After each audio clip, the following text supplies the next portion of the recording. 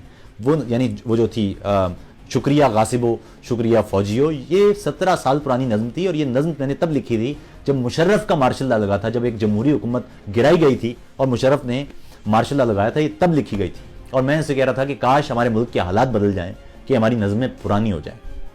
خیر، یہ ضروری تھا آپ سے بات کرنا. اس پر آپ احباب اگر چاہیں اور کال کر کے بات کرنا چاہیں تو ظاہر آپ کر سکتے ہیں. میں دیکھ لیتا ہوں یہاں پر اگر کوئی پیغامات ہیں میرے لیے تو میں ان کو بھی ثابت کر دیتا ہوں. یہاں پر ضروری ہے کہ کچھ احباب جو اس پروگرام کا حصہ ہیں وہ شامل ہو جائیں.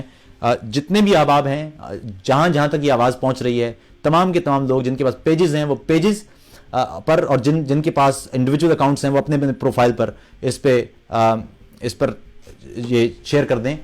یہ ضروری تھا یہ بات کلیئر کرنا کہ پاکستان میں انسانی حقوق کے لیے کام کرنے والے جتنے بھی افراد ہیں ان کا موقف ایک ہے. کوئی آپ اپنی جذبات، آپ کو بہت جذبات ہے نا، بہت ضرور ہے، رکھیے اپنے پاس، بہت اچھی بات ہے، لیکن جذبات کے لیے ضروری ہے کہ اسلام کا بنیادی کوئی نقطہ اس کی توہین نہ ہو. کیونکہ اگر رسالت مآب صلی اللہ علیہ وسلم یا اسلام یا قرآن کے کسی بنیادی نقطے کی توہین ہو تو پھر آپ کے جذبات کسی کام کے نہیں ہیں. اور پیغمبر اسلام کی پہلی سانس سے لے کے آخری سانس تک کا ایک ہی پیغام ہے، اور وہ پیغام ہے کہیں بھی انصاف کا دامن نہ چھوٹے، کسی بھی شخص کے ساتھ زیادتی نہ ہو. اگر ناحق کسی شخص کے ساتھ زیادتی ہوئی تو اس کا جواب اس شخص کو دینا پڑے گا جس شخص نے اس زیادتی کی وجہ بنائی یا جو وجہ بنا. اس لیے اس معاملے میں انتہائی احتیاط برتنے کی ضرورت ہے. کوئی ایک شخص بھی بے گناہ نہیں آپ کے جذبات کی نظر ہونا چاہیے، کیونکہ اس کی پکڑ پھر بہت زیادہ سخت ہے. اور چونکہ پاکستان میں قوانین سخت ہیں، موجود ہیں، تو آپ کو چاہیے کہ ایسے مواقع پر ایسے اقدامات، یعنی کسی شخص کو لاپتہ کر دینے کے اقدامات کی حمایت کرنے کے بجائے بہتر یہ ہے کہ آپ قانون جو قانون موجود ہے اس کا ساتھ دیں, دستور کا ساتھ دیں, اور دستور یہ کہتا ہے کہ کوئی بھی شخص کوئی بھی جرم کرتا ہو اسے گرفتار کیا جائے, اس پر پرچہ کاٹا جائے, اسے گرفتار کیا جائے, اسے عدالت میں پیش کیا جائے, اس کے شواہد پیش کیے جائیں, تفتیش ہو, اور اس کے بعد پھر عدالت اگر مناسب سمجھے تو اسے سزا دے, اور اگر وہ یہ سمجھے کہ اس میں شک ہے یا اس میں یہ جرم نہیں کیا یا یہ ملزم بے قصور ہے تو اسے بری کرے. یہ عدالت کی ذمہ داری ہے. نہ یہ سڑک پر ہو سکتا ہے, نہ یہ ملا کر سکتا ہے, نہ یہ مولوی کر سکتا ہے, نہ یہ کوئی عالم کر سکتا ہے. کسی کو یہ حق حاصل نہیں ہے. نہ یہ ٹی وی پر بیٹھنے والے یہ جذباتی مداری یا لوگوں کے جذبات سے کھیلنے والے یا خواب بیچنے والے لوگ کر سکتے ہیں. یہ کوئی نہیں کر سکتا. یہ صرف اور صرف عدالت کا حق ہے. نہ یہ لوگ قانون بنا سکتے ہیں, نہ یہ قانون توڑنے کے اقدار ہیں. یہ آپ لوگوں کو قانون توڑواتے ہیں آپ لوگوں سے. یہ خود بڑے مزے سے رہ رہے ہیں, بعد میں یہ ہنستے بھی ہیں, بعد میں یہ کھیلتے بھی ہیں, اور یہ پوچھ رہے ہوتے ہیں کہ کیسا دیا ہے. تو یہ کیسا دیا ہے یہ آپ کو میرے خیال میں پتہ چل جانا چاہیے کہ کیوں کہتے ہیں ایسا دیا ہے. اور یہ جو آج کل جو جس طرح سے جذباتی انداز سے یہ باتیں کر رہے ہیں, اس لیے یہ ضروری تھا کہ بہرحال آپ سے گفتگو. اپنا بہت خیال رکھیے گا. میں بالکل اب اینڈ پہ ہوں. میں صرف یہ کہنا چاہتا ہوں, اس پروگرام کا مقصد یہ تھا کہ ایسے لوگوں کو اپنے معاشرے سے نکال باہر کیجئے, کیونکہ ایسے لوگ معاشرے کے لیے خطرہ ہیں. ایسے لوگ اتنی گھٹیا باتیں کر کے انسانوں کی زندگیوں کو خطرے میں ڈال کے اگر ان کی ریٹنگ بڑھ رہی ہے تو یہ ان کا کمال نہیں ہے, یہ آپ کی کوتاہی ہے.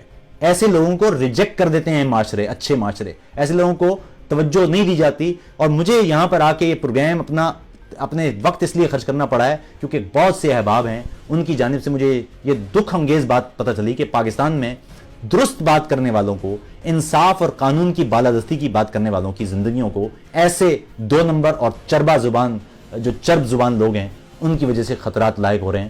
اور یہ آپ کی ذمہ داری ہے کہ اپنے ملک کے اہم دماغوں کی حفاظت کریں, کیونکہ آپ کے ملک میں پہلے ہی دماغ پیدا کرنے چھوڑ رکھے ہیں. نہ وہاں تعلیمی نظام ٹھیک ہے, وہاں پر ایک خاص مینٹلٹی بنائی اور پڑھائی جاتی ہے, اور وہ پچھلے 30 سال سے دیکھ رہے ہیں ہم, جو مسلسل پھر 30 سال اب جو آپ کو ہر گلی اور کونے پر پھٹتے ہوئے لوگ نظر آتے ہیں. اس کی وجہ یہ ہے کہ آپ یہی سکھا رہے ہیں. آپ سائنسدان تو نہیں بنا رہے لوگوں کو, آپ انجینئرز تو نہیں بنا رہے, یہ بنا رہے ہیں جو بنا رہے ہیں وہ آپ کے سامنے ہیں. اور جو اچھے اذہان ہیں اگر ان کی تقریم نہ ہو, جو اچھے اذہان ہیں ان سے ان کی عزت نہ ہو, تو ہوگا یہ کہ رفتہ رفتہ آپ اعلیٰ اذہان ملک چھوڑ کے جاتے رہیں گے, برین ڈرین ہوتا رہے گا اور ملک صحرا بنتا رہے گا علمی طور پر.